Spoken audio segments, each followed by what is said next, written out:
The First Law Trilogy. I have been very interested in this series for a long time. I've been a fan of fantasy forever. Wheel of Time.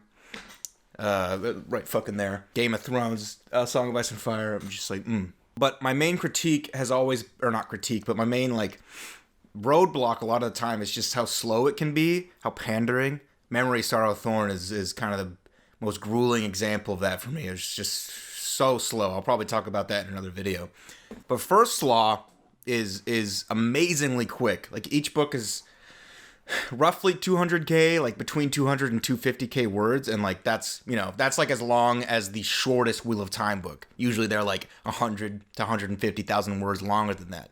Yet it touches so much ground so quickly that it's addictive. It's so easy to consume.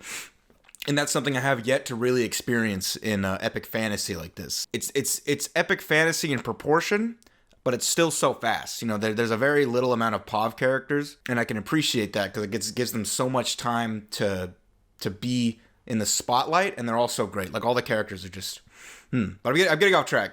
I feel like me and Joe Abercrombie have a really similar attitude towards fantasy, in that we both love it, but there's so much to poke fun at. Like, all of the main characters are kind of mutated, freakish versions of archetypes. Like, Logan is the big barbarian, Jezal is the dueling Prince Charming knight, Pharaoh is the desert bandit, Baez is the Gandalf wizard, and those all diverge quite far from those archetypes, and in really, really good ways, and sometimes not always in positive ways. I think Logan at the start is so much more complex than the outer shell would seem, but he's still he's still a dum-dum sometimes, and it's funny, and it's used for comedy. So he doesn't sacrifice what is cool about these types of characters, but he does shift them so they work really well and really, really endearingly in this story. Jezal is after reading the whole trilogies, Jezal is my favorite character, because he's such. He gets everything at the start. He's so loved, but he's such a actual piece of shit, and I love that. You can't help but like him just because it's he's just such a piece of shit, and it's I'm really reading this character. I can keep going back to this character, and it's one of the main characters, and just seeing him develop and change, but still not fully change. It's not a fairy tale. It's not oh, I become the mystical prince I was always meant to be at the end. He just learns and changes, and there's stuff that he just can't change. There's stuff that he can change that he doesn't change, but I digress. And Baez is he is a wizard, and he's not Gandalf. He acts like Gandalf at the start, but he's different. He is a fucking gross goblin mutation of Gandalf. The entire tone of the story is dark, but it's not grimdark. I went in thinking it was grimdark, and it's very much, or it's not very much not. It just isn't. I think the biggest difference is that there is some hope for this world, and all the characters are very, very personable and real time happy at all.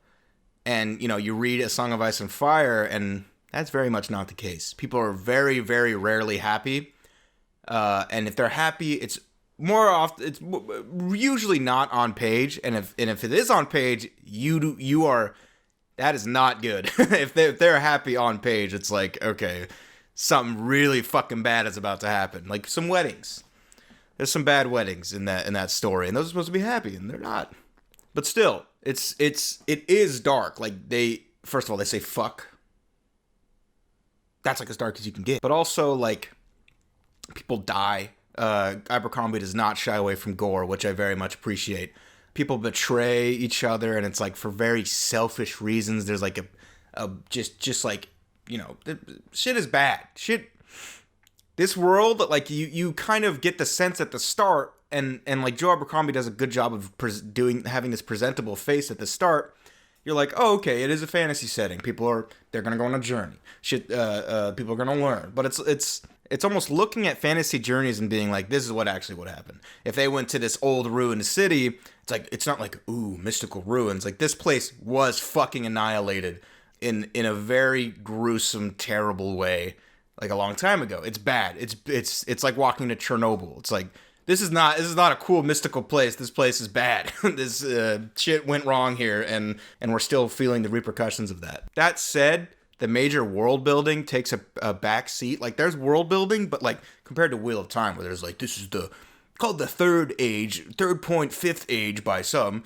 It's just like shit happened in the past that's relevant now, and that's why it's being brought up. And that's very clear from the start. It's like, okay, this is going to be important. I should remember it, rather than like Wheel of Time, where they do like a fucking 80-page ale backstory, which I liked, but it's like, it matters somewhat. It's not, I would not say it's 80 pages worth. It's more for the enjoyment of getting the backstory and be like, oh, that's cool, that's where this comes from. But this is like, this shit is important for right now. You need to remember this because it's going to be relevant. And I'm sure there's more lore outlined, but he doesn't need to bring it up, and he doesn't bother. It's not. There are no lore dumps for the sake of lore dumps. It's just like, hey, look at this background detail. You should probably remember this. And I think some people have a little bit of a problem with that. They want more lore, and I understand that. But for me, what I really appreciated about the book was that it was so trimmed and like 200K words, and you just like fly through it. Shit happens nonstop. Relevant shit is always brought up. There's never a time I was reading and it's like, I could skip this, but I don't want to miss a sentence that's important. I always felt like every sentence uttered was important for character development, lore, or the plot. The prose is simple. It paints the picture. I really like how personable it always is. It's always very much attached to the POV character you're looking at, and like you could read a sentence by each POV character and tell them apart, and I really appreciate that. But it's still like simple. It's like action, description of action. But I do really like it. Sometimes there's just like a paragraph that will just paint the scene with color and vivid detail. And I like that a lot, because it's just like scene dressing. Here we go. Here's the scene.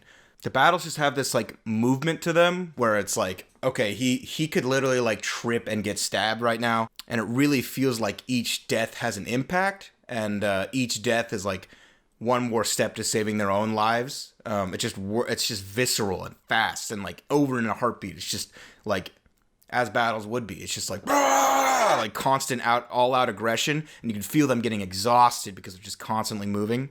And as I said, Abercrombie does not shy away from gore, and I'm fucking down with that. I love me some entrails spilling out of their stomachs, some fucking popped eyeballs. It's blood gushing everywhere. It's nice, and it doesn't go overboard either. It's not like every single time someone dies, we're like, I pulled his spine out and fucking flossed with it. It's real, and I like that. And I like that anytime there's extreme brutality, it's a brutal character that does it, and that gives it some extra weight. If I had one like real problem with the trilogy, like in general, and this is not even a problem, it's just kind of something that was disappointing for me. I thought this was a standalone. It is not.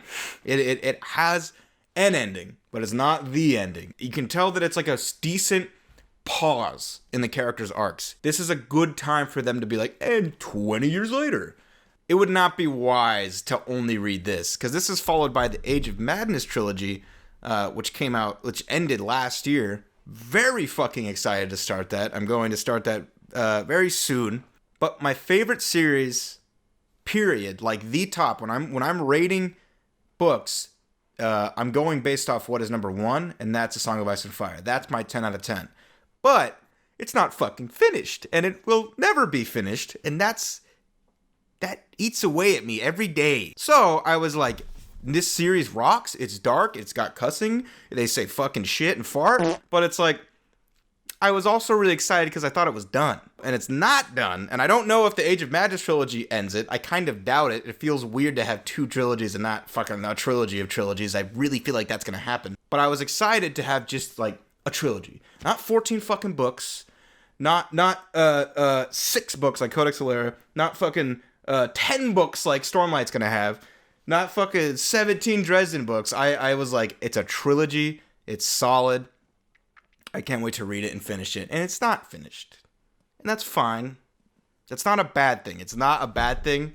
I'm just saying, for your sake, go in knowing that this is not the ending of everything. It's the Wheel of Time, but this was an ending. And that's stretching it. It's like, okay, yeah. I mean, now is a good time to switch to other POV characters and do a time skip. Other than that, and that's not really even an issue, This series is just it is just fucking incredible. I think so far, and it's not done, but neither is Song of Ice and Fire. This is like second for me. I really, really love this this trilogy. It's hard for me to say that without reading the 3 following books. But right now, as of right now, this singular trilogy is fucking slaps. Like, I love Wheel of Time, but it's very long. There's, book 12 is... I'll make a video about that at some point, too. But it's concise, it's short, it's just 3 books that are only like 200k words long. It'll be like, a week or 2 of reading rather than a month per Wheel of Time book. And it does, it does wrap up arcs in a really good way. So it's like still satisfying. I mean, it doesn't have a concise, complete completion, but this in and of itself is a great trilogy. And I just cannot fucking wait to read more. I'm gonna give this a 9.3. And that's like peak, probably. I mean, because it's so short, it has the advantage over Wheel of Time. Because Wheel of Time is so fucking long that of course it's gonna have some stinkers. But this is like, it's a wonderful steak, like trimmed to fat. So just for constantly pleasing me, 9.3, easy.